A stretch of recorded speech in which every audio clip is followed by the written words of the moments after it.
কৃষ্ণ। গৌর পূর্ণিমা তিথি আগত। আসুন জেনে নেই 2025 সালের গৌর পূর্ণিমা তিথি কবে পড়েছে এবং এই তিথি কিভাবেই বা উদযাপন করতে হবে, এই তিথিতে কতটুকু সময় উপবাস পালন করতে হবে, উপবাসের আগের দিন বা উপবাসের পরের দিন কি বা করা উচিত। কেউ যদি মন্দিরে না যেতে পারে তবে সে ঘরে বসে কিভাবে গৌর পূর্ণিমা মহোৎসব উদযাপন করতে পারে, আসুন সে সম্পর্কে আজকে জেনে নেওয়া যাক। শাস্ত্রে আছে, ব্রজেন্দ্র নন্দন যেই শচীসুত হইল সেই বলরাম হইল নিতাই। মানে ব্রজেন্দ্র নন্দন মানে হচ্ছে নন্দ মহারাজের পুত্র কৃষ্ণ, তিনি হয়েছেন শচীসুত মানে শচী মাতার পুত্র এবং বলরাম হয়েছেন নিতাই। তো গৌরাঙ্গ মহাপ্রভু ভগবান শ্রীকৃষ্ণেরই আরেক রূপ এবং শ্রীকৃষ্ণ এবং রাধারানীর মিলিত তনু। তিনি সোনার মতো গৌর বর্ণ নিয়ে আবির্ভূত হয়েছেন নদিয়া জেলার নবদ্বীপের মায়াপুর নামক স্থানে। তো গৌরাঙ্গ মহাপ্রভুর এবছর 539তম আবির্ভাব তিথি, ফাল্গুন মাসের পূর্ণিমা তিথিতে তিনি আবির্ভূত হন এবং তার রাশি ছিল সিংহ রাশি এবং লগ্নও ছিল সিংহ লগ্ন। আর এই দিন আবির্ভূত হয়েছিলেন কেন তিনি, তার কারণ তিনি চেয়েছিলেন জগতে হরির নামের বন্যা বইয়ে দিতে এবং জগৎ সংসারের সমস্ত জীবকে উদ্ধার করার লক্ষ্যে তিনি আবির্ভূত হয়েছিলেন ঠিক চন্দ্রগ্রহণের সময়। আর চন্দ্রগ্রহণ সূর্যগ্রহণ হলে সেই দিন কি করতে হয় বা সেই সময় কি করতে হয়, জোরে জোরে হরিনাম সংকীর্তন করতে হয় এবং গঙ্গা স্নান করতে হয়। ঠিক এই লক্ষ্যে তিনি আবির্ভূত হয়েছিলেন হরি নামের বন্যায় সবাইকে প্লাবিত করার জন্য। তো গৌরাঙ্গ মহাপ্রভুর পিতার নাম ছিল জগন্নাথ মিশ্র এবং মাতার নাম ছিল শচী মাতা।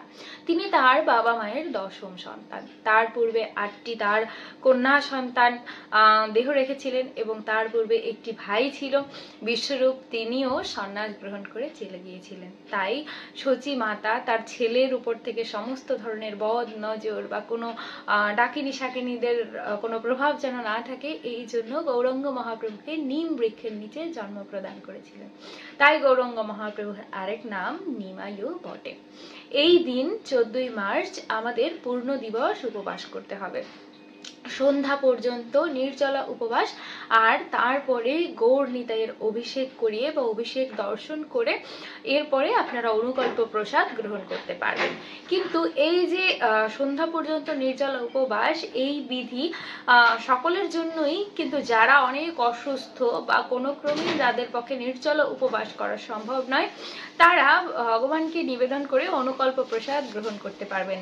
যেমন পঞ্চশস্য ব্যতিরেকে যে কোনো ধরনের খাদ্যদ্রব্য গ্রহণ করা যায়, তারপরে ফল মূল, ফলের রস, জল এগুলো গ্রহণ করতে পারবেন। তবে চেষ্টা করা উচিত না গ্রহণ করেই উপবাস পালন করার। আসুন জেনে নেই আগের দিন এবং পরের দিন কি করতে হবে। যেই দিন গৌরাঙ্গ মহাপ্রভুর আবির্ভাব তিথি, তার পূর্বের দিন যারা নিরামিষ আহার করেন না বা ভগবানকে নিবেদিত প্রসাদ গ্রহণ করেন না, তারা নিরামিষ খেতে চেষ্টা করবেন এবং যাদের পক্ষে সম্ভব তাদের পক্ষে সংযোগ করা উচিত। এবং উপবাসের আগের দিন রাতে অবশ্যই দাঁত ব্রাশ করে আমাদের একদম সংকল্প করে, সংকল্প যে কোনো উপবাস থাকার জন্যই তার পূর্ব সংকল্প করতে হয় যে আমি যেন এই উপবাসটি ভালোভাবে পালন করতে পারি, ভগবানের কাছে প্রার্থনা করা। তো আপনি শুতে যাওয়ার আগে ভগবানের কাছে প্রার্থনা করে বিশ্রাম নিতে চলে যাবেন এবং ঘুম থেকে উঠতে হবে ব্রহ্ম মুহূর্তে। সূর্য উদয়ের 1.5 ঘন্টা পূর্ব পর্যন্ত ব্রহ্ম মুহূর্ত থাকে। তো 4টা সাড়ে 4টার মধ্যে উঠে মঙ্গল আরতিতে অংশগ্রহণ করতে হবে স্নান করে, আর সেই সময়ই ভগবানের কাছে আবার প্রার্থনা করতে হবে যে ভগবান আজকে যেন এই উপবাস আমি খুব ভালোভাবে পালন করতে পারি। আর উপবাস কথার মানে হচ্ছে ভগবানের নিকটে বসবাস, সেটিও প্রার্থনা করতে হবে যে আমি যেন তোমার নিকটে বসবাস করতে পারি। উপবাসের দিন কি কি করবেন, যেহেতু এই দিন গৌরাঙ্গ মহাপ্রভুর জন্মদিন, এজন্য চেষ্টা করা উচিত গৌরাঙ্গ মহাপ্রভুর যেসব প্রিয় পদ রয়েছে সেগুলো রান্না করে ভগবানকে ভোগ নিবেদন করার। এবং সেদিন আমরা হয়তো প্রসাদ গ্রহণ করতে পারবো না, কিন্তু উপবাস তো আমাদের জন্য, ভগবানের তো আর উপবাস নয়, তাই ভগবানকে অবশ্যই আমাদের বিভিন্ন দ্রব্যাদি নিবেদন করা উচিত।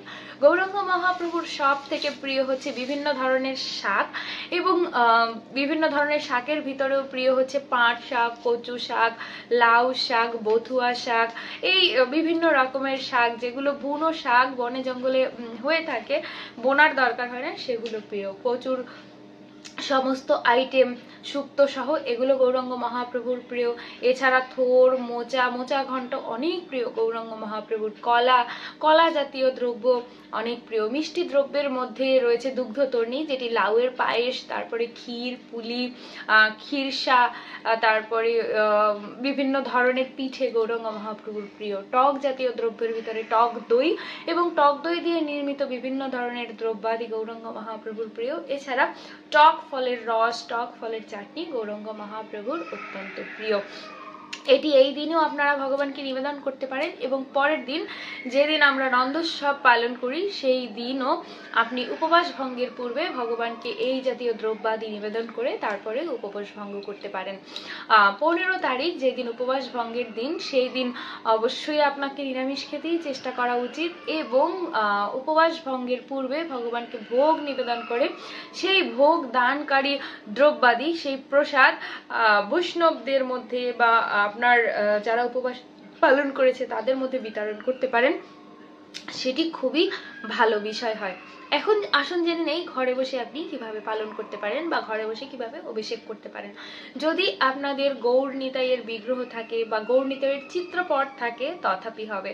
আপনারা যদি খুব সংক্ষেপে বলছি, খুব সংক্ষেপে, যারা একদমই কিছু জানেন না, নতুন, তাদের উদ্দেশ্যে বলছি, আপনারা একটা থালা নিয়ে নিতে পারেন এবং সেই থালার ভিতরে গৌর নিতাইয়ের যে ছবি বা চিত্রপট থাকা যায় সেটি স্থাপন করবেন। স্থাপন করার পর সেখানে চন্দন দিয়ে একটি অষ্টদল আকৃতির পদ্ম ফুল আঁকতে হয়, সেটি আঁকতে চেষ্টা করবেন চন্দন দিয়ে এবং সেখানে 108 জোড়া তুলসী পত্র দিতে চেষ্টা করবেন। ঢাকা শহরে তুলসী পত্রের অনেক অভাব রয়েছে অনেক জায়গায়, সেই ক্ষেত্রে আপনারা তার অর্ধেক করে দিতে পারেন। তবে 108 জোড়া তুলসী পত্র উপরে ভগবানকে স্থাপন করলে ভগবান অনেক খুশি হন। তো ভগবানকে স্থাপন করবেন এবং বিভিন্ন ধরনের ফলের রস, প্রথমে হচ্ছে পঞ্চামৃত যেমন রয়েছে দুধ, দই, ঘি, মধু, এরকম পঞ্চদ্রব্য, হলুদ জাতীয় হলুদ দিতে পারেন। এই সমস্ত কিছু দিয়ে আপনি মনে করবেন যে আজকেই গৌরাঙ্গ মহাপ্রভু জন্মগ্রহণ করেছেন এবং জন্মের পরেই একটি ছোট বাচ্চাকে যেভাবে স্নান করানো হয় ঠিক সেইভাবে তাকে মধু দিয়ে, দুধ, দই, ঘি, তারপরে বিভিন্ন ধরনের ফলের রস এবং শেষে চিনি মিশ্রিত জল, ডাবের জল, নর্মাল জল দিয়ে স্নান করিয়ে তারপরে ভগবানকে মুছে দিবেন, আরতি করবেন এবং ভগবানের কাছে ক্ষমা প্রার্থনা করবেন আপনার যদি কোনো ভুল হয়ে থাকে সেজন্য। যারা যারা এই উপবাস পালন করবেন তারা সকলেই এই অভিষেক করাতে পারবেন, কারণ গৌর নিতাই অত্যন্ত কৃপালু, গৌরাঙ্গ মহাপ্রভু কৃপার অবতার। তিনি আমাদেরকে কৃপা করার জন্যই এসছেন, তিনি খুব একটা অপরাধ গ্রহণ করেন না।